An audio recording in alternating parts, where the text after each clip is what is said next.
سودا بیچنے کی نیت سے بہت دوستی کرتے ہیں. کہتے تو میری عید میں آنا میں سوئی کھلاؤں گا، وہ کہتا تو میری دیوالی میں آنا میں مٹھائی کھلاؤں گا. مسلمان بھی خوش، وہ بھی خوش. ایک صاحب بنگلور میں، اب دنیا میں شاید نہیں رہے، میجر خلیل الرحمان صاحب، بہت بزرگ تھے، میرے اچھے دوستوں میں سے تھے. انہوں نے اپنا ایک واقعہ بیان کیا کہ ان کے سینئر لوگوں نے کہا کہ میجر خلیل الرحمان اتنا اچھا انسان ہے، اتنا اچھا انسان ہے، اتنا اچھا انسان ہے کہ لگتا ہی نہیں کہ مسلمان ہے. ہاں، یہ خود انہوں نے بتایا، یہ سنی سنائی بات نہیں. کہا خلیل الرحمان اتنا اچھا انسان ہے، اتنا اچھا انسان ہے کہ لگتا ہی نہیں مسلمان ہے. بھائی دیکھو، یہ اچھائی کی دلیل نہیں ہے، یہ منافقت کی دلیل ہے. یہ منافقت کی دلیل. یہ تو ایسا ہی ہے جیسے کوئی باپ بولے میرا بیٹا اتنا اچھا ہے، اتنا اچھا ہے کہ لگتا ہی نہیں میرا بیٹا ہے. ارے بھائی تو یہ گالی ہے، دعا ہے. ارے بھائی تو کس کی ہے اولاد؟ یہ آخر پروڈکشن کس کا ہے؟ یہ سوال اٹھے گا کہ نہیں اٹھے گا؟ لہذا مسلمان اتنا اچھا مت بن جاؤ کہ حق اور باطل میں فرق باقی نہ رہے. تمہیں اچھا بننا ہے، اور وہ اچھا یہ بننا ہے کہ آپ سب ارادہ کیجئے. میں نے کل بھی سیاست و صحافت کے اجلاس سے خطاب کرتے ہوئے بات کہی تھی، اور آج پھر کہہ رہا ہوں کہ مسلمانوں، تمہیں اپنا way of style, way of life, way of culture, طریقہ کار میں تبدیلی کرنی ہوگی. احتجاجی جلسہ بند کرو، اسپتالوں میں لنگر کا کھانا کھلانا شروع کرو. بات سمجھ آ رہی ہے جی؟ اب احتجاجی سے کرنا بند کرو. سب جذباتی بات نا، آسمان اکھاڑ دیں گے اور زمین ہلا دیں گے، ہوگا کچھ نہیں، ہوگا کچھ نہیں سوائے اس کے کہ جو پوا گڑا ہے آپ اس کو بھی ہلا دو گے. مسلمانوں، اسپتالوں میں لنگر لگاؤ.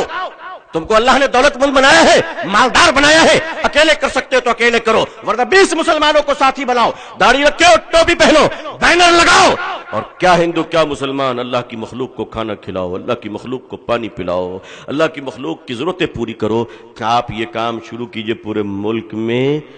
1 سال سے 2 سال کے اندر انشاءاللہ دیکھیے گا کہ جو لوگ مسلمانوں کو گالی دیتے ہیں وہ لوگ ہاتھ جوڑ کر کھڑے ہوں گے کہ آپ تو مہان ہیں، آپ تو مہان ہیں، آپ تو مہان ہیں.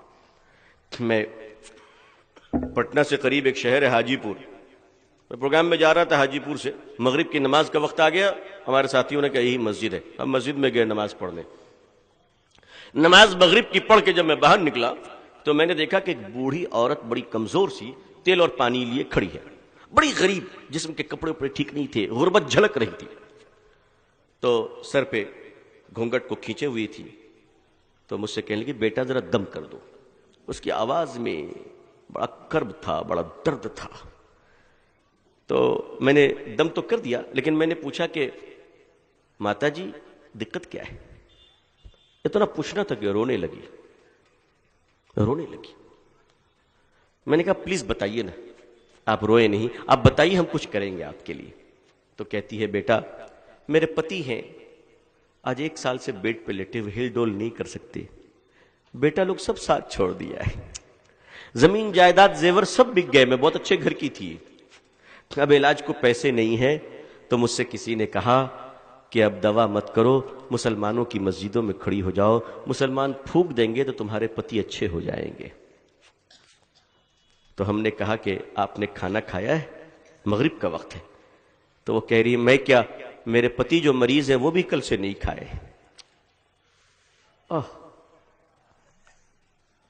مسلمانوں کا صرف یہی کام رہ گیا کہ پھونکو پانی میں اور آگے بڑھ جاؤ. آپ انتر منتر والی قوم ہیں.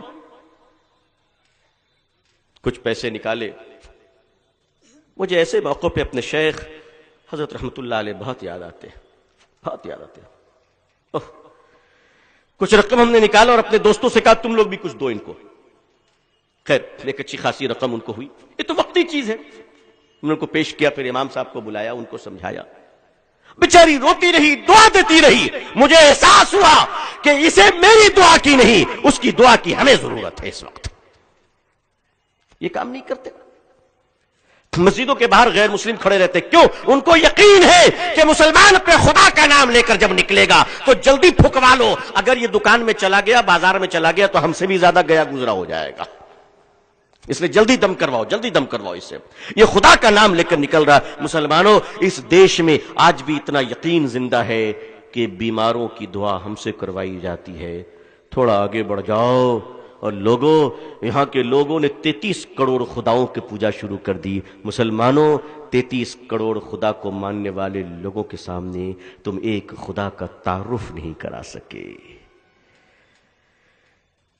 یہ تمہارا تغافل، یہ تمہاری کمی، یہ ہمارا جرم، یہ ہمارا قصور کہ میں ایک خدا کا تعارف نہیں کرا سکے. کیوں؟ اور خدا کا تعارف تقریروں سے نہیں، کردار اور کریکٹر سے کرائے جائیں گے. ہدایت کتنے لوگوں کو ملے گی نہیں ملے گی اس سے ہمارا کوئی لینا دینا نہیں، وہ اللہ کا ڈپارٹمنٹ ہے، اللہ جانے. ہمارا کام کوشش کرنا ہے. آپ کاروبار کرتے ہیں غیر مسلموں کے ساتھ، آپ اٹھتے بیٹھتے ہیں غیر مسلموں کے ساتھ، بازار اور ٹرین اور بسوں میں غیر مسلموں کے ساتھ، آپ پڑوسی ہیں، پھر آپ سے وہ دین متاثر کیوں نہیں ہوتے؟ آپ سے آپ کے دین کے بارے میں پوچھتے کیوں نہیں ہے؟ وہ آپ سے آپ کے خدا کا تعارف کیوں نہیں کرایا جاتا؟ کیا وجہ ہے؟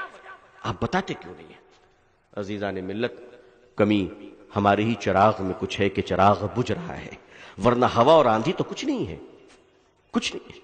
اپنی ذمہ داریوں کو سمجھیے، اور آپ کے پاس جتنی اللہ نے صلاحیت دی ہے پیسوں سے مدد کیجیے. یاد رکھیے، اب باتوں کی مدد نہیں، باتوں کی مدد نہیں، اب پیسوں سے مدد شروع کیجیے. مسلمانوں، اپنی کمائی کا حصہ، اپنے پیسوں کا حصہ. تمہیں کیا ہو گیا؟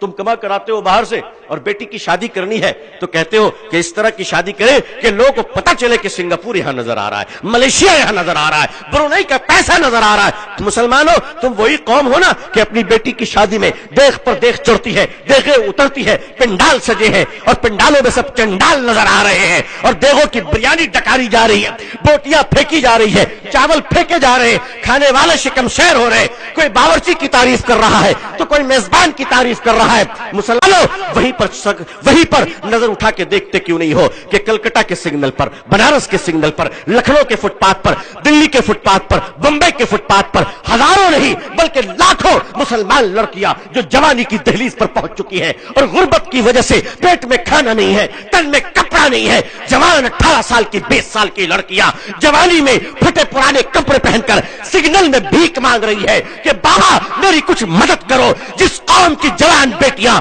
بھیک مانگ رہی ہو، اس قوم کے مالداروں، مجھے تمہیں دیکھ کر تمہیں مذاق آتا ہے، ہمیں تم سے محبت نہیں ہوتی ہے. جس قوم کے چھوٹے چھوٹے بچے بھیک مانگ رہے ہو، پنچر کی دکانوں پہ کام کر رہے ہو، اس قوم کا مالدار اگر اپنی بیٹی کی شادی میں لاکھوں روپے اڑا رہا ہے تو مجھے نفرت ہے اپنی قوم کے ایسے مالداروں سے. آپ کو اپنی قوم کے درد کا احساس نہیں ہے؟ ذرا سی دولت آ گئی، اپنا مکان کیا بنا لیا، پڑوسی کے آنگن میں جھانکنے کا لائسنس مل گیا ہے. مسلمانوں، تمہیں کیا ہو گیا؟ تمہارے کردار نے تمہیں تباہ کیا ہے.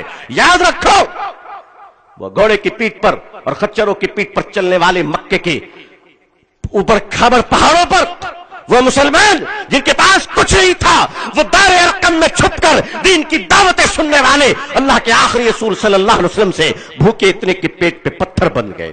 ہجرت کی تو سر و سامان کچھ نہیں تھا، مگر کون جانتا تھا کہ یہ بھوکے لوگ، یہ کم کپڑوں میں رہنے والے لوگ، یہ جانوروں کو چرانے والے لوگ، ان کی تربیت محمد رسول اللہ صلی اللہ علیہ وسلم ایسی کر رہے ہیں کہ ایک وقت آئے گا کہ ان بھوکے اور کم کپڑوں میں رہنے والوں کے قدموں پہ کیسر و کسرا کے تاج آ جائیں گے. ملکوں کی حکومت ان کے سامنے جھک کر ان کو سلام کرے گی. کچھ نہیں ہوا ہندوستان میں. آج بھی بھارت ایک مہان دیش ہے جیسا تھا اور انشاءاللہ رہے گا. لیکن ہم کب مہان بنیں گے؟ ہمارے مہان بننے کا طریقہ الیکشن کی ہار اور جیت میں نہیں ہے، بلکہ ہمیں اپنے کیریکٹر کو، مورل کو ڈیولپ کرنے میں ہے. آج سے طے کیجئے کہ اگر ہم بسوں میں چلیں گے انشاءاللہ تو دنیا دیکھ کر کہے گی کہ مسلمان ہے. آپ سیٹ پہ بیٹھے ہیں، کوئی غیر مسلم بزرگ چڑھ گئے، آپ کھڑے ہو جائیے، بابا آپ بیٹھ جائیے. آپ کو پتہ نہیں کہ اس اخلاق کا اثر کتنی دیر اور کتنی دور تک جائے گا. لیکن آج ہمارے سارے اخلاقی باتیں ہماری تقریروں میں سما گئی. سب کچھ ہم لوگوں نے تقریروں میں سمیٹ لیا. اتحاد یکجہتی قومی یکجہتی سیکولرزم سب یہاں آ گیا. اپنی زندگیوں میں لائیے اور لوگوں کا خیال رکھیے. تم زمین والوں پر رحم کرو، آسمان والا تم پہ رحم کرے گا، اور اگر تم نے زمین والوں پر ظلم کیا تو آسمان والا تمہاری پکڑ کرے گا. اللہ سے دعا کیجئے کہ اللہ تعالیٰ پوری دنیا میں ہم سب کو اسلام کی عزت دیکھنا نصیب فرمائے.